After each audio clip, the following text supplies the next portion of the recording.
Oui, je pense que, alors, je rebondis sur ce que disait Quentin parce qu'il a tout à fait raison et c'était aussi pour cela que j'introduisais cette histoire de mécénat de compétences. C'est qu'en fait, il n'y a pas que des bénévoles, il y a aussi des membres, il y a des salariés aussi dans certaines associations, hein, et puis des mécénats de compétences prêtés par d'autres entreprises et des bénévoles. Alors, sur ces bénévoles, vous savez, c'est un petit peu la même chose que ce qu'on rencontre chez les employés. Il y a un petit coup de mou. Il y a un petit coup de mou aussi chez les bénévoles. Ils n'ont plus Ouais. tellement envie de s'engager et surtout, ils ont moins envie de s'engager, ce que dit le papier de la Sociatec, dans la durée. Alors, ça pose un petit problème parce que il faut faire tourner la boutique. Alors, ce que dit toujours le papier, c'est si les bénévoles restent nombreux, ils sont moins assidus. Or, il faut sans arrêt, je les cite, motiver sans cesse sous peine de les perdre, d'où notre présence aujourd'hui. Hein, et cette notion aussi, on pourrait peut-être se poser la question de savoir ce que ça veut dire. Est-ce que ça veut dire aussi en termes de formation, de la professionnalisation du bénévolat et peut-être de transformer des bénévoles en membres ou même en salariés. Alors peut-être je m'arrête ici parce qu'on pourrait continuer longtemps. C'est très intéressant parce que sociologiquement, ça montre une évolution de la société. Clairement, les quelques années qu'on a vécues, on a tous un coup de mou. c'est difficile. C'est difficile pour les employés. C'est difficile aussi pour les bénévoles. Je commence peut-être par un tour de table. Alors, on va commencer honneur aux dames. On va commencer par Laurie. Qu'est-ce que vous pensez, Laurie, de cette évolution du bénévolat et comment vous sentez comme ça à très grosse maille l'importance de la formation dans ce paysage? Je pense, moi, personnellement, qu'aujourd'hui, les gens ont besoin de reconnaissance avant même d'être bénévoles. Donc, forcément, ça joue aussi dans le bénévolat. La problématique aujourd'hui, c'est que, comme vous l'avez dit, ça se modifie. Le type de bénévolat se modifie, donc l'engagement se modifie et les gens, je pense, ont envie de voir un impact direct sur leurs actions.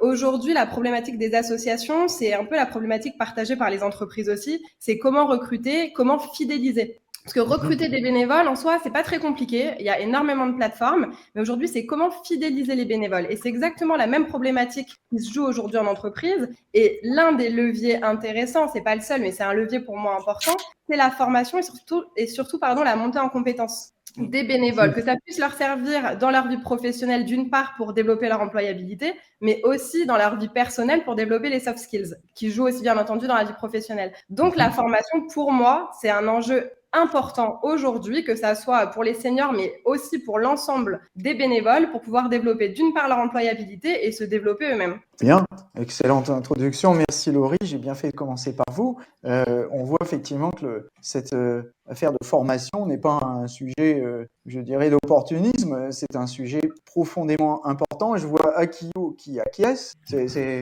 une allitération. Akio, est-ce que je peux vous poser la même question qu'à Laurie?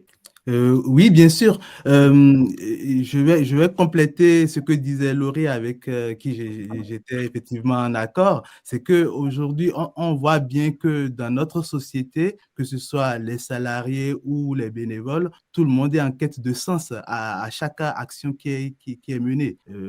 La démotivation qu'on constate auprès des salariés dans les entreprises, on retrouve exactement la même chose auprès des bénévoles, tout simplement parce que tout le monde a besoin que chaque action ait un sens, qu'on voit un résultat derrière des actions qui sont menées. Et quand on ne retrouve pas ce sens, effectivement, on perd de la motivation, on perd de l'engagement dans l'action dans l'engagement qu'on va avoir. De fait, effectivement, la formation va être centrale pour former et pour permettre aux uns aux autres d'acquérir des compétences, pour les engager sur la durée, parce que effectivement, dans les chiffres que vous évoquiez, ce qui n'est pas clairement exprimé, c'est vraiment le taux et l'évolution du bénévolat ponctuel, où on a un ensemble de personnes aujourd'hui qui s'engagent, mais qui s'engagent vraiment sur des actions ponctuelles et non plus sur la durée, comme ça a pu être le cas par le passé. Et ça, c'est quelque chose qui me semble important de pouvoir remettre à l'ordre du jour, de pouvoir engager les gens sur la durée pour faire vivre les projets associatifs un peu partout sur les territoires, parce que ce qu'il faut bien avoir en tête, c'est que les associations aujourd'hui sont beaucoup sur des missions que les pouvoirs publics ne réalisent pas. Ils interviennent sur des champs où l'État est absent, où les collectivités sont absentes. Donc, s'ils n'ont plus de bénévoles engagés sur la durée pour pouvoir mener ces actions, on perd aussi beaucoup de choses dans les territoires pour développer ces territoires, pour permettre aux jeunes de pouvoir développer un ensemble de compétences pour voir dans l'avenir quelque chose de positif. Parce que tout ça a un impact sur la société finalement. Oui, bien sûr. Et quand on parle tout à l'heure, dans le billet de la Sociatech, en fait, il parle c'est pas seulement de la formation, c'est aussi de la motivation. Oui. Enfin, les deux vont ensemble. Oui, tout à fait. Quand on forme, forcément, on permet aux bénévoles de pouvoir exécuter les missions qu'on lui confie de manière plus sereine, de manière plus efficace.